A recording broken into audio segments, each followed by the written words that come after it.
Welcome back to the Sherwood Urban Farm. In today's video, I'm in my composting clothes and we're talking compost.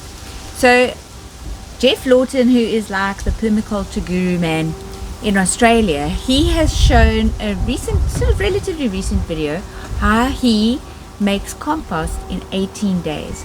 But his heap is quite big and I just thought, you know, I can't do that. I leave my compost for months and eventually I get compost and it's fine. But now I need a lot of compost. So I've started with this heap here just as an experiment to see if it would work with a smaller heap. And it has. So now I'm going to start a second heap and I'm going to show you how I'm going to make compost in 18 days.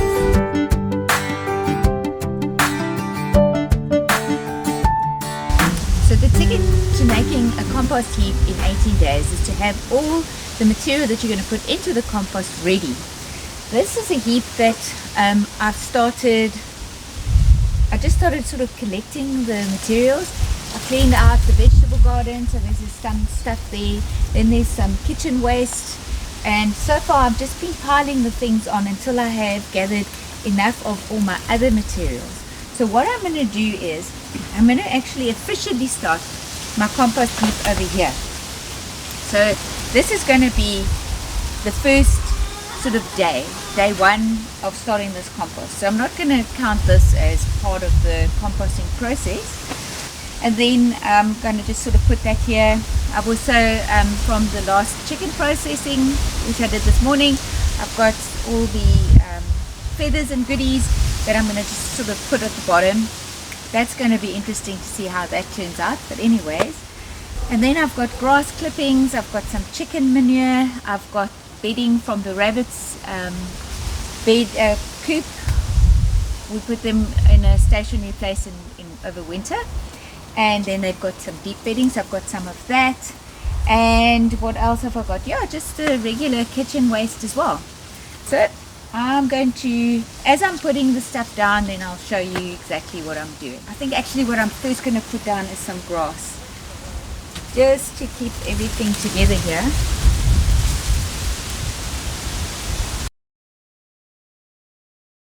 So this is grass from my neighbor.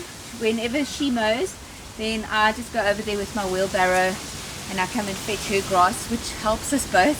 I get grass, sometimes I just put it in with the chickens, but now I'm going to use it to build up my cow. Then I'm just going to make a bit of a hollow like that, and I'm going to pour all the feathers and whatever down here.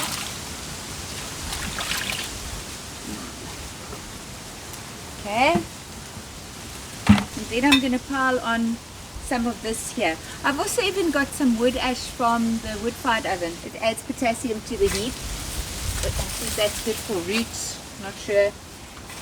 Okay, I mean, here's an old potato bag, packets, anything that will decompose, I throw in my compost.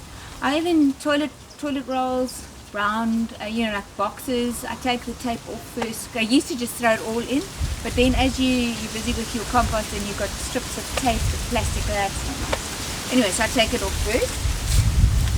So I'm going to just add a layer of this is just really garden waste and whatever else I've put here. Oh, and leaves, there's some leaves. Now leaves normally take very long to decompose, but in this method it goes fast. And everything that you are busy decomposing or that you're busy turning into compost, it really is such a fast way that you're not going to have like rats and mice and that, because every day you're busy with it. They're not going to want to nest here. Where previously I've had a problem with mice where I had those compost bins, like the 2 bins here. And then because it just sits there and it's nice and it's warm, then they start to nest in it. Where this way, they're not interested because you're busy with it every day. And I'll show you how easy it actually is just to turn it. It's not a big deal to turn it. Okay, so now I've added that. This is also lawn clippings, but this has got some leaves in it. So I'm just going to make sort of a little layer of that.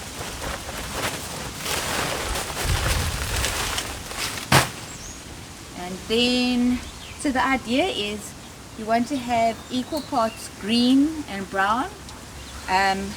Chicken manure will be green, coffee grounds are green. It's the things that are sort of more nitrogen dense. But wood shavings. So I've also got the bedding of the chicken. It's a combination of brown and green, because this will be the rabbit manure mixed in with the wood shavings. So I'll put a layer of this.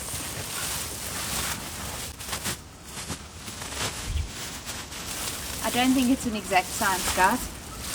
I'm not one for an exact science. I'm just going to sort of flatten it a bit so that it doesn't, form a peak. I think I'm going to put some more of this.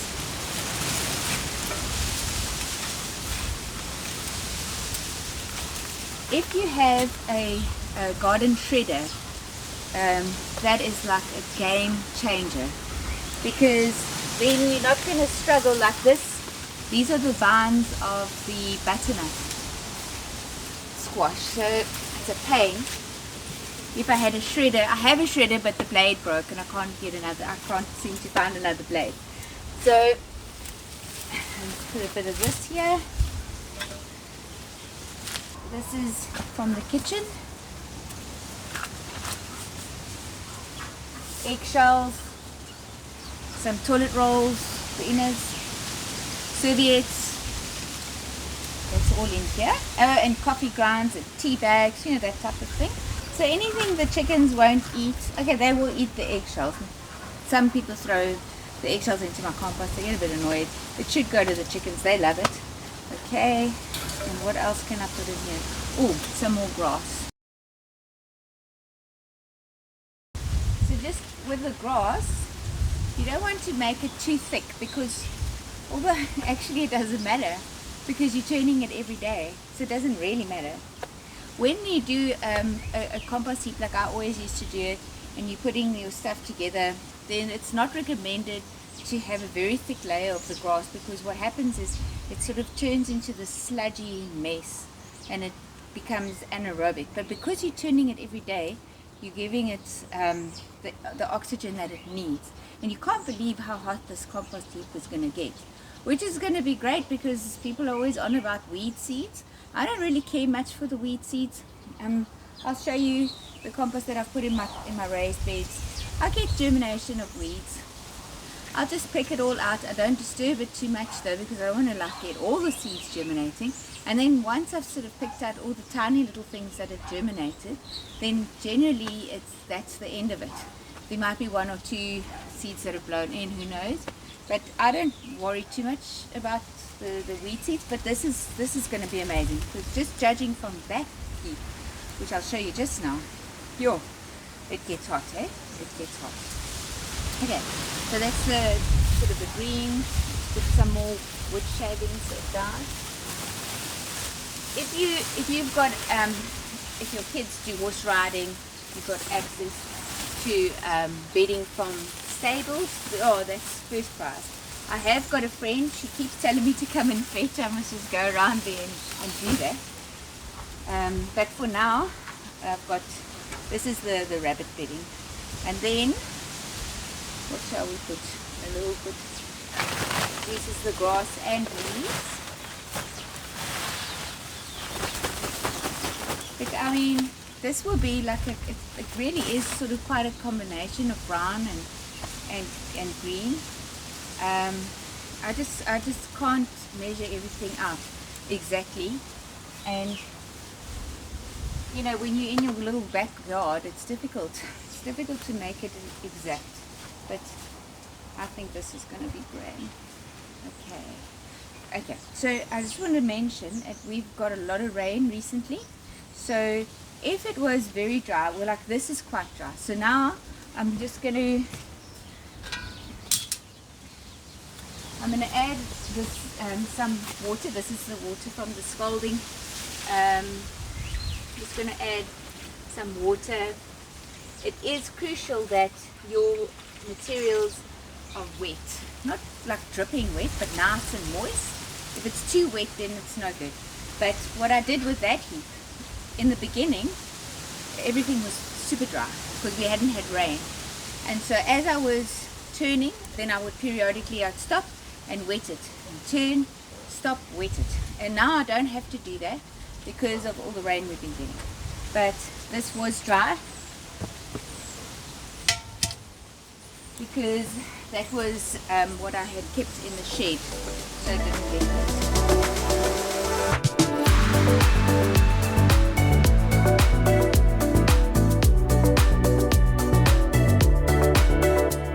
See, something like this, you actually want to make smaller.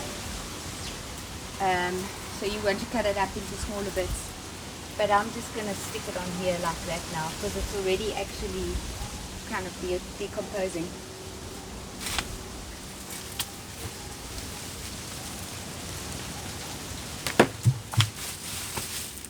So now I'm just going to keep layering with the various things, and I'm not going to worry too much about the order of the layering because it's just going to get turned every day, so it doesn't, in my opinion, I don't think it matters much.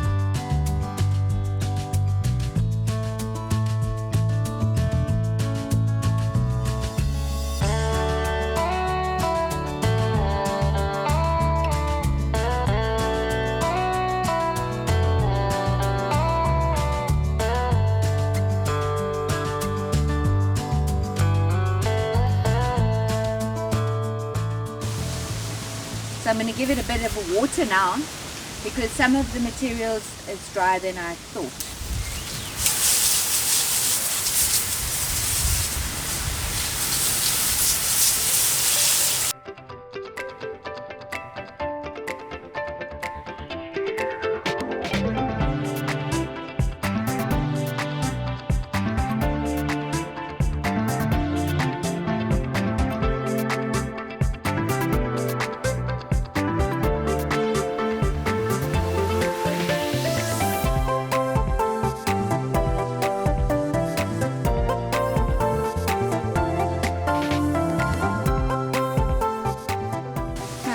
So I'm just going to measure this heap so that you kind of get the idea of the size that I'm working with. So if I measure sort of the base of the heap, it's about 1 meter, and then the height,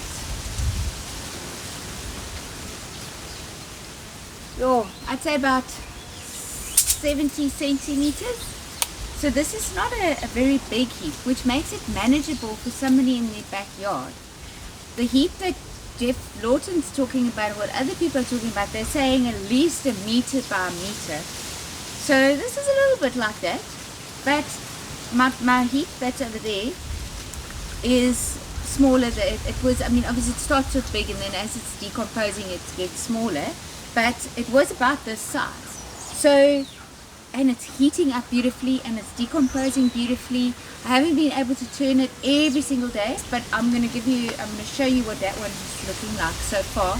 I also didn't document how many times I've turned it, but I think I've probably turned it about maybe 14 days. I'm not sure, but I'll show you what that one looks like. And then what I'm going to do now is I'm going to cover this one. I would like to cover it with carpet, but I don't have more carpet. The carpet is all on there, so I'm just going to use some construction plastic. In the UK, and that, like Charles Dowding, he covers his heaps. It's actually under a roof because they just get so much rain. I'm covering it because we have been getting quite a bit of rain, but it seems to help with the decomposing process. This is nice and keeps the heat in anyways. And also when the dogs come out, then they're not going to come and scratch around in here.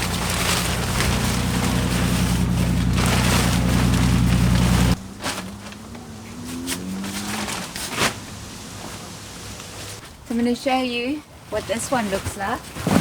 So every day then I just take the carpet off and then I just use my garden fork, and I've already moved it today, so I'm not going to move it again, but I'll show you what it looks like close up. So you can have a look here at all the worms. Look at that. And okay, it's cooler now because obviously I turned it this morning, but I mean this is a lemon, ew, but it's busy decomposing, and this is what it looks like after 14 days. And I wish I had taken a photo of what it looked like before, because all this is grass from the nearby park. It was like straw, and it had sat in my heap which was over there for ages and ages, like for months, but because we didn't have any rain, it didn't decompose. But now you can just see this is getting close. This is really getting close. So I'd give it another few days. I haven't been diligent in turning it regularly, but it sure is going much faster than if it just stood in the pile that I used to have. I'm also quite pleased with not having those pallets here anymore, because it was practical and it served its purpose, but it looked quite ugly. So now I've just got my 2 heaps that I'm moving backwards and forwards like this every day. Okay, this isn't, you don't need to have 2 heaps, but I do need some more compost for all my other raised beds and so on. So, and it's just going so fast, and it's almost a little bit addictive. Like I can't wait to come out and turn the heap, because I want to see how far is it decomposed and how hot is it getting. I mean, some mornings the steam is coming off of it. It's amazing. So I'm really pleased with this method so far. What I'm going to do is every day I'm going to record me turning the heap, and I'll show you the progress of the heap. And then at the end of the 18 days we'll see, is the compost ready to be used after 18 days, or is it going to take a little bit longer, maybe because it's a smaller heap. But so far I'm so pleased with the way this heap is going. Okay, day 1 of turning the compost heap. I don't have a compost thermometer, but I have got one of these laser thermometers. Here it is. It's my husband's in a little baggie there. So what I'm going to do is I'm going to just sort of lift it and zap it in there and see how hot it's gotten overnight.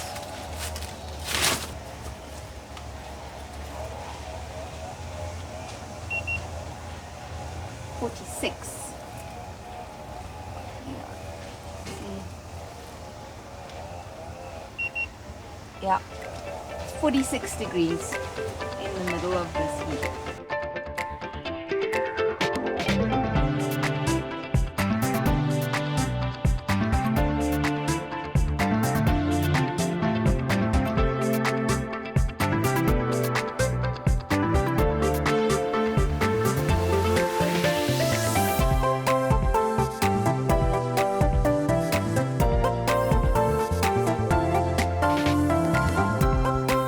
This is day 2 of the compost. I just wanted to see how hot it is inside. It's just difficult when you're holding the phone in one hand. 54. Let's get it again. Oh, it's dropping now. But I don't know if you can see the steam is rising. Can't really see so well. Oh, you can see the steam coming off of it. Are you ready? Yes. With the thermometer, because I'm going to open it and then you've got to read the temperature. Oh,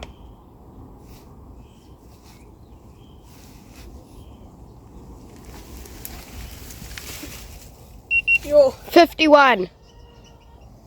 Yo. Is that 51? That's almost burning temperature. Or 21? Oh my god. Lexi, you can't read numbers. I can.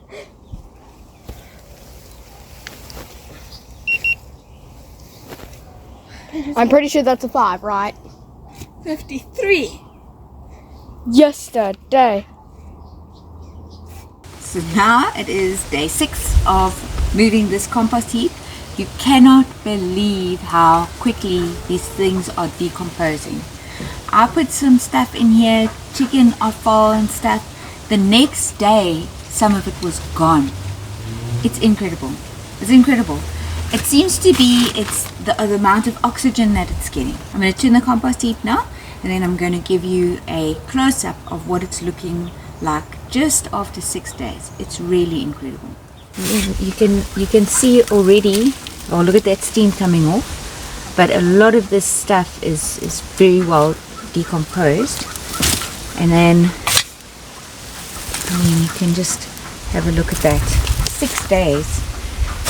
The butternut vines were very irritating to turn because they kept getting caught in the fork, but they're starting to break up now so that it isn't much of a problem anymore. I hope you can see that steam rising off there. I'd love to have a compost thermometer. That would be amazing.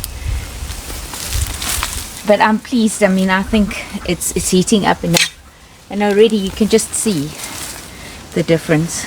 We've already got earthworms, red wrigglers helping to decompose. They hang out on the outsides because it's a bit hot on the inside. Incredible. It's day 10. Let's have a look what's happening with the compost.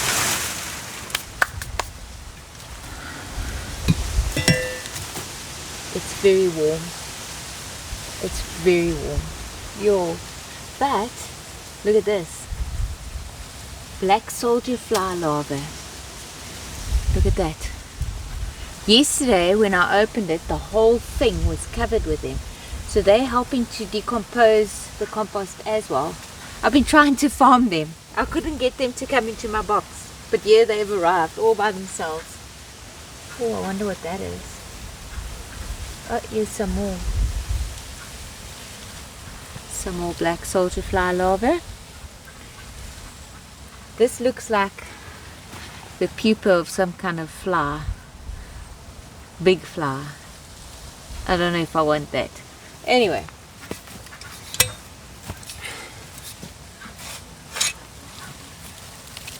Take a look. Take a look at that. Yeah, incredible.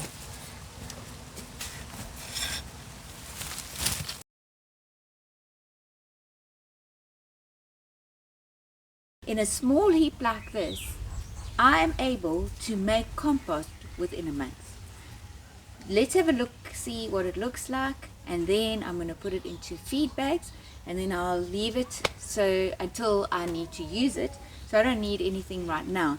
If I leave this compost for another month or two, it turns into vermicompost. It is incredible. I don't know where these worms come from. They just come into the compost and they start to demolish everything, and you have this beautiful rich vermicompost. And that is really good when you're planting out seedlings, because then you just put a little dollop of that in the hole where you're going to put your seedling in, and it's like steroids for the plants. And this is what it looks like. I mean, there we already have our first red wriggler. Well, not our first, there are others. It's just going in now because it was covered with the plastic. It isn't, I suppose it's a little bit warm, but I don't think it's terrible. You could definitely use this as a, like a mulch on the top, but as soon as you start to see the earthworms, then you know that this compost heap is ready. Definitely ready now, and I am going to just put this into the bags, and I'm really pleased with the result.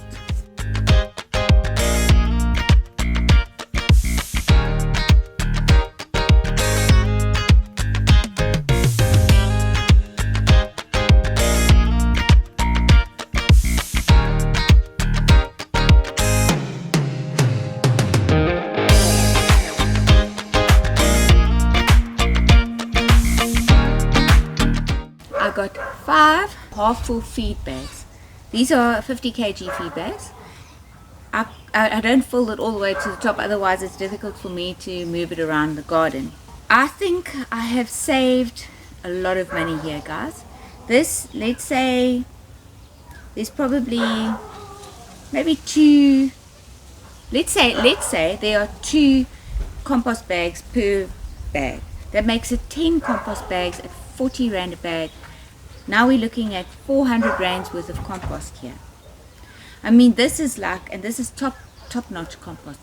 This is not just the bark and the stuff, and it's so sterilized and nothing is alive in there. This is the real deal. I'm so pleased with this method, I can't tell you. I have taken out some of the bigger things that didn't decompose. What doesn't decompose very well is the millies or the corn like stalks. They don't decompose very well. This is so much faster than my old method, and anybody can do it, and it's not hard work. You've seen me doing it. It's just one little fork load at a time, and it's fine, and it's not difficult, and anybody can do it. And you can speak to your neighbors. I have an arrangement with my neighbor. She gives me all her lawn clippings, and I'm even planting there in her garden now. And whenever I see fields in the city that are being mowed, then I will stop and I'll get all of the grass clippings from there. If you have people who do horse riding, get the horse manure stuff. Actually, first prize, keep some chickens in your backyard. Have the wood chips, because that will be the brown and the green combined there, and you can make your own beautiful compost. Well, thank you for watching till the end. I hope you enjoyed this video, and I hope it has inspired you to make your own compost. I am totally addicted. I've already got the next pile going. I'm scouring the city to see where there's grass and stuff, and I'm going to make my next compost pile as soon as I've got enough materials. I hope you enjoyed this video. If you did, please like and subscribe and share with your friends. Don't forget the notification bell. I will upload every 2 weeks or so, and I hope you have a fabulous day further. I'll see you in the next video.